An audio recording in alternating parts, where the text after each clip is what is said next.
وہ شہر محبت جہاں مصطفیٰ ہے۔ نحمدہ و نصلی علی رسولہ الکریم۔ ایک ساتھی کا سوال ہے کہ اگر کوئی شخص قرآن شریف کی تلاوت کے وقت زبان سے نہ پڑھے، صرف آنکھوں سے دیکھتا رہے اور دل ہی دل میں پڑھتا رہے، تو اسے تلاوت قرآن کا ثواب ملے گا یا نہیں؟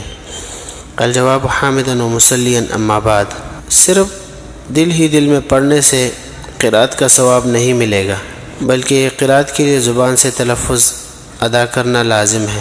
فتاوی رشیدیہ میں لکھا ہے صفحہ نمبر 319 پہ۔ اسی طرح مصنف ابن ابی شیبہ کی روایت ہیں، اخرجہ ابن ابی شیبہ عن عبیدۃ وعن لیث عن ابن ثابت قال ادنی ما یقرأ القرآن ان تسمع اذنیک، حدیث کا رقم ہے 3658۔ اسی طرح فتاوی تاتارخانیہ میں ہے، تصحیح الحروف امر لازم لا بد منه ولا تصير قراءة الا بعد تصحیح الحروف، وحکی عن الشیخ جعفر والشیخ محمد بن الفضل انه لا يجزيه ما لم يسمع نفسه، وبه اخذ عامة المشايخ، وفي السراجية وهو المختار، وفي الخلاصة والصحيح انه لو سمع هو جاز والا فلا۔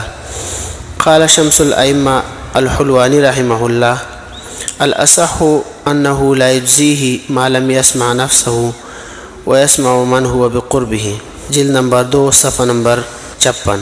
اسی طرح مراقی الفلاح علی التخطابی کے اندر بھی ہیں، اکثر المشائخ على ان الصحیح ان الجہر حقیقته ان يسمع غیره والمخافتة ان يسمع نفسه، وقال الہندوانی لا تجزئه ما لم تسمع اذناه ومن بقربه، فالسماع شرط فيما يتعلق بالنطق باللسان كالتحریمة والقراءة السریة والتشہد، مراقی الفلاح صفحہ نمبر 82۔